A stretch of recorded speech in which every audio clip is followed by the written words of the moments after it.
안녕하십니까. 2024년 1월 1일 월요일 말씀 묵상 함께 시작하겠습니다. 말씀으로 하루를 시작하시는 귀한 성도 여러분, 새해에도 주님께서 허락하시는 복을 충만히 받으시고요. 말씀 충만, 성령 충만, 능력 충만 받으시는 한 해 보내실 수 있기를 기도합니다. 오늘 본문은 누가복음 1장 1절부터 4절까지 말씀입니다. 새해에는 누가복음을 5달에 걸쳐서 상당히 길게 묵상할 것 같은데요. 오늘 본문은 누가복음이 어떤 책인가를 이해하기 위해서는 정말 필수적인 본문이니까요. 오늘 본문을 통해서 누가복음 자체에 대해서 이해하고 또 이 누가복음을 기록한 누가의 마음을 이해하는 그런 시간이 되었으면 좋겠습니다. 그럼 먼저 말씀 보시겠습니다. 우리 중에 이루어진 사실에 대하여 처음부터 목격자와 말씀에 일꾼된 자들이 전하여 준 그대로 내력을 저술하려고 붓을 든 사람이 많은지라. 그 모든 일을 근원부터 자세히 미루어 살핀 나도 데오빌로 각하에게 차례대로 써보내는 것이 좋은 줄 알았노니 이는 각하가 알고 있는 바를 더 확실하게 하려 함이로라. 본문이 상당히 짧습니다만은 누가복음을 이해하는 데 있어서는 굉장히 중요한 단서가 되는 글입니다. 하나님의 뜻이란 것이 무엇인가? 누가복음 묵상하게 되면 이걸 깊이 생각하게 되는데요. 분명 하나님의 뜻이라는 것은 그리스도인들, 우리들의 삶에 절대적인 영향을 끼치지 않습니까? 그런데 많은 그리스도인들이 하나님의 나를 향한 뜻만 관심을 갖습니다. 하나님이 나를 어떻게 이끌어 가실 것인가 이렇게만 생각을 해요. 하나님께서 내 인생을 향한 뜻을 어떻게 갖고 계시느냐라는 질문을 가질 뿐 하나님의 세상을 향한 뜻이 무엇인가를 알고 내가 그 뜻에 내 인생을 맞춰가려는 생각을 하지 않는 경우가 너무 많은 거죠. 이건 상당히 심각한 문제인데요. 이제 새해가 되었으니까 하나님과 우리 사이의 관계 설정 제대로 해야 됩니다. 하나님이 높으십니까? 우리가 높습니까? 하나님이 높으십니다. 하나님이 앞서가시면 우리는 그분을 따라서 그분의 뜻에 맞게 행동해야지 앉아가지고 마치 종 부리듯이 하나님이 이런 거 왜 안 해주시느냐? 하나님이 나한테 이렇게 해주실 수 있느냐? 이렇게 불평하고 요구하는 것으로 영적인 생활을 해서는 안 되겠죠. 그래서 우리는 누가복음을 통해서 하나님의 뜻을 이해해 나갈 수 있을 것 같습니다. 이제 오늘 누가복음을 시작하는데요. 누가복음과 사도행전은 하나로 이어진 저작의 1부와 2부죠. 누가복음이 1부, 사도행전이 2부 아니겠습니까? 그래서 이 누가는 역사가의 시각과 설교자의 시각, 그리고 또한 신학자의 시각을 가지고 이 복음서를 기록하고 있는 겁니다. 특히 우리는 누가복음을 읽을 때에는요, 누가가 역사가의 입장과 시각을 가지고 있었다는 데 관심을 가져야만 됩니다. 왜냐? 마태복음이나 마가복음에서도 신학자나 설교자의 시각은 그대로 가지고 있어요. 마태복음에서도 마가복음에서도 그 독자들에게 신학을 보여주고 설교를 하고 있어요. 그런데 역사가의 시각, 특히 세속 역사를 바라보면서 로마 시대죠. 그 로마 시대의 역사를 바라보면서 그 가운데 하나님의 나라가 어떻게 진행되어 가는가를 보고 있는 것은 누가가 유일합니다. 즉 세속의 역사와 함께 하나님 나라의 역사가 어떻게 흘러가고 있는가를 함께 다루는 책인 거예요. 그래서 누가의 글을 보면 일반 역사가들의 모습과 상당히 닮은 부분이 많이 있습니다. 역사가들은 주로 일단 자료 수집을 하죠. 그리고 그 자료들의 진위 여부를 구별하고 그 다음에 그 자료들을 통해서 과거를 재구성해 나갑니다. 그리고 그 재구성한 역사를 가지고 지금 우리에게 이것이 어떤 의미가 있느냐를 다루게 마련입니다. 누가가 누가복음과 사도행전을 통해서 쓰고 있는 그 과정이 딱 이런 과정을 그대로 따라가고 있어요. 1세기 당시 로마 사회를 살아가는 사람들에게 예수님과 그 예수님을 따르는 공동체, 교회를 통해서 일어난 일들이 어떤 의미를 가지고 있는가를 설명하기 위해서 여러 가지 자료들을 제시하면서 역사가의 눈으로 그 글을 써 나가고 있는 것입니다. 그리고 지금 우리가 누가복음의 구조를 살펴보아야 되는데, 누가복음은 여러 자료들을 모아서 그 자료를 가지고 역사를 서술하듯이 썼다고 말씀을 드렸죠. 그 중에서 가장 중요한 자료는 마가복음입니다. 마가복음이 가장 중요한 기본적인 틀이에요. 그리고 그 위에 자기가 입수한 여러 가지 자료들을 첨부하고 재구성해서 기록한 거죠. 그래서 그 구성 자체는 마가복음의 기본 틀하고 아주 유사합니다. 마가복음의 기본 틀은 어떤 건데? 그런 생각이 드실 텐데, 마가복음은요, 크게 나누면 세 부분으로 나뉘거든요. 첫 번째 부분이 뭐냐 하면 갈릴리에서 예수님께서 어떻게 사역하셨는가, 그리고 마지막 부분이 예루살렘에서 어떻게 사역하셨는가, 그리고 그 사이에 갈릴리에서 예루살렘으로 가시는 길에 어떤 일이 있었는가를 기록해요. 그게 가장 큰 틀이고, 그 갈릴리 사역을 이야기하기 전에 광야에서 어떤 일이 있었는가에 대한 이야기가 조금 나오고, 예루살렘 사역의 이야기가 끝난 다음에 예수님의 무덤을 중심으로 어떤 일이 일어났는가에 대한 이야기가 짧게 제시가 되죠. 그 형태를 누가복음은 그대로 받아들입니다. 그런데 갈릴리, 예루살렘으로 가는 길, 예루살렘, 이 틀 위에 마가복음이 제시하고 있지 않은 여러 자료들을 막 갖다 붙여가지고 굉장히 방대한 자료를 제시하는 거죠. 틀 자체는 마가복음의 틀을 사용하고 있지만 그 내용은 굉장히 풍부합니다. 그리고 마가복음에서 그 중심을 이루고 있는 부분은 역시 길이거든요. 갈릴리에서 예루살렘으로 가는 길에 예수님께서 가르치신 가르침, 그 가르침이 결국 우리가 어떻게 살아야 되는가에 대한 내용이라고 할 수 있는데, 누가복음에서도 마찬가지입니다. 그런데 마가복음에서의 길단락은 9장 반 정도 돼요.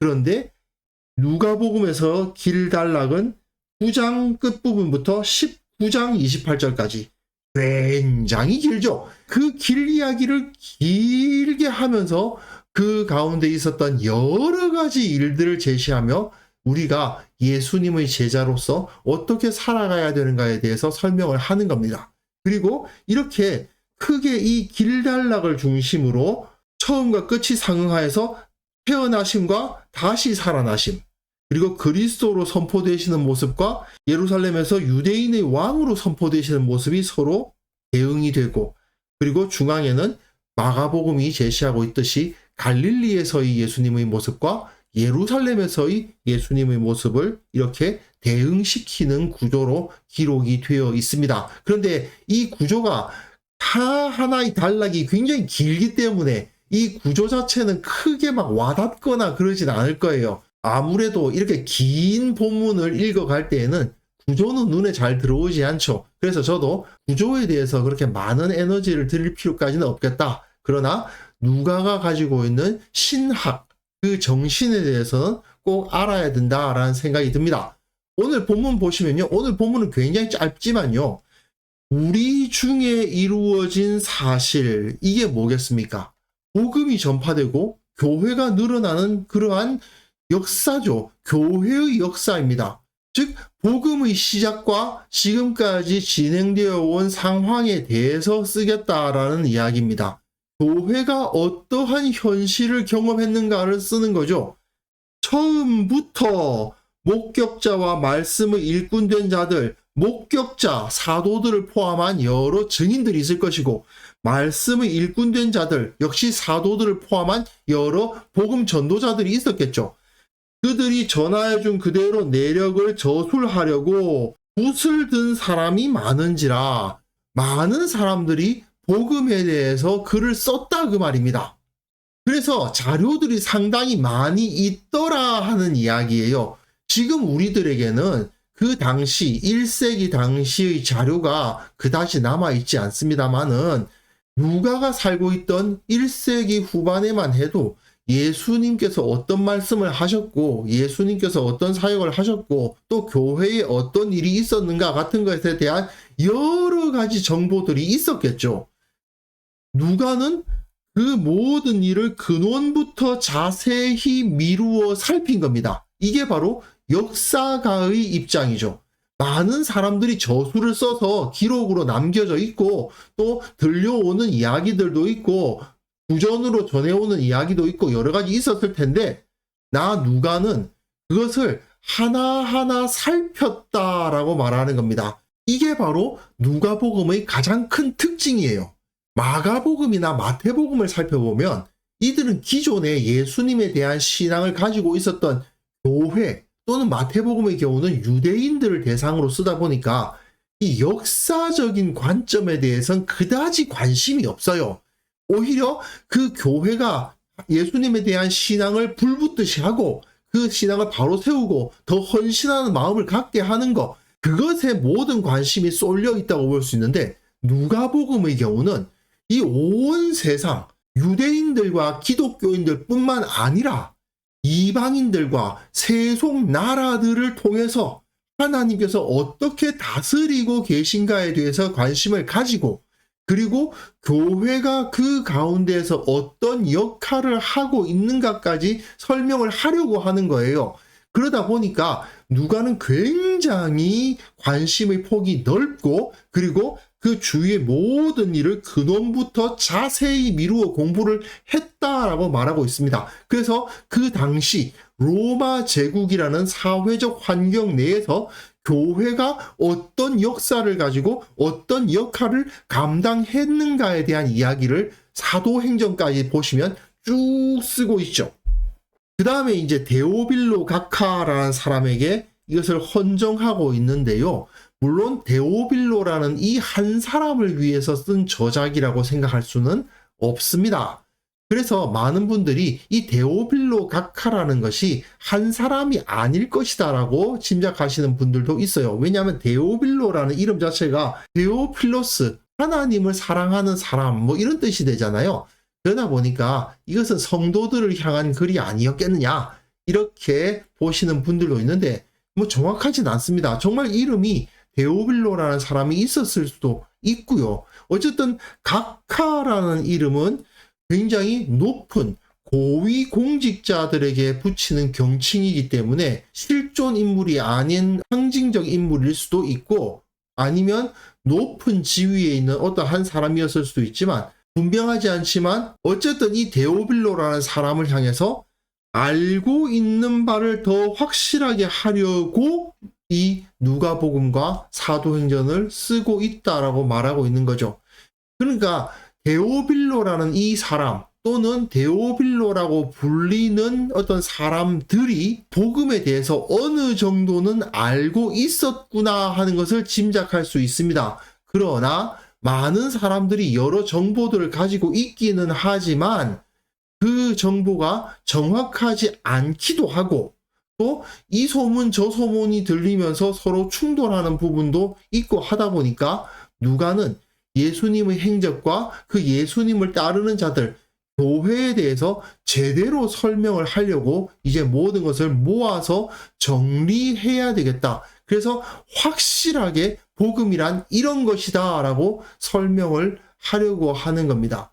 제가 처음에 말씀을 드렸습니다만은 이것을 통해서 누가는 하나님께서 우리 한 사람 한 사람 사랑하고 구원하시려고 하는 그 수준이 아니라 그것을 뛰어넘어서 온 땅과 온 만물을 다스리시는 그 권능을 우리를 통해서 나타내기를 원하신다 하는 것을 선포할 겁니다.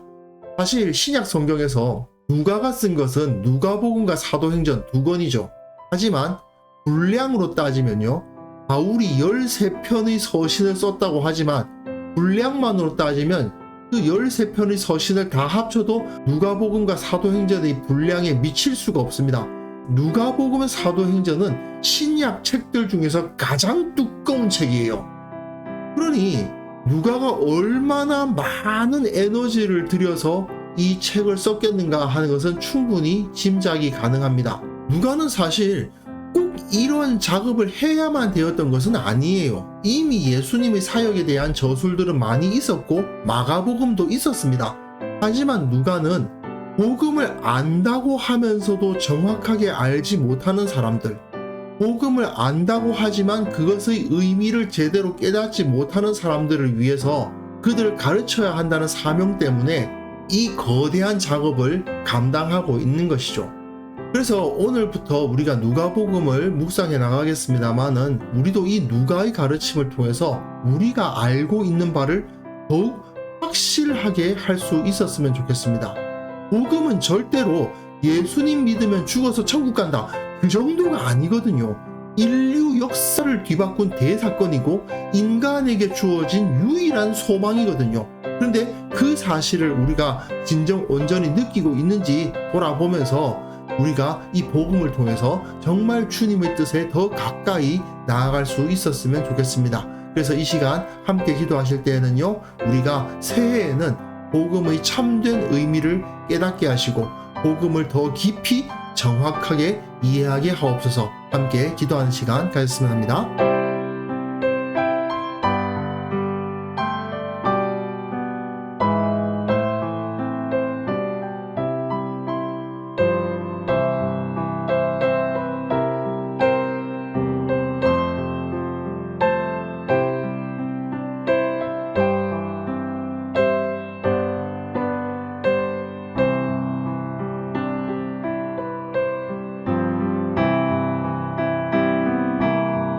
거룩하신 하나님 아버지, 2024년을 허락하여 주심을 인하여서 감사를 드립니다.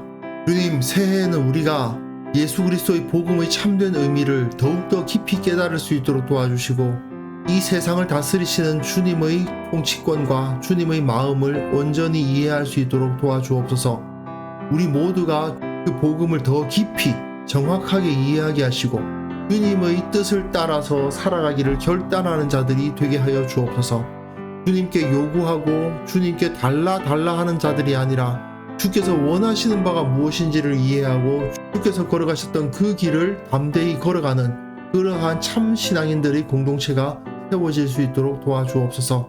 주님, 이 본문으로 함께 묵상하는 귀한 성도들, 주님의 복을 충만히 부어주시고 더욱 주님을 가까이 하면서 온전히 섬기고 주께서 주시는 그 말씀의 은혜에서 떠나지 않는 우리 모든 성도들 다 될 수 있도록 은혜 베풀어 주시기를 원하옵고, 오늘 하루 그 새해 첫날을 보낼 때 참된 쉼과 참된 기쁨과 참된 영광이 우리 모두에게 임할 수 있게 하옵소서. 감사드리옵고 예수님의 이름으로 기도합니다. 아멘.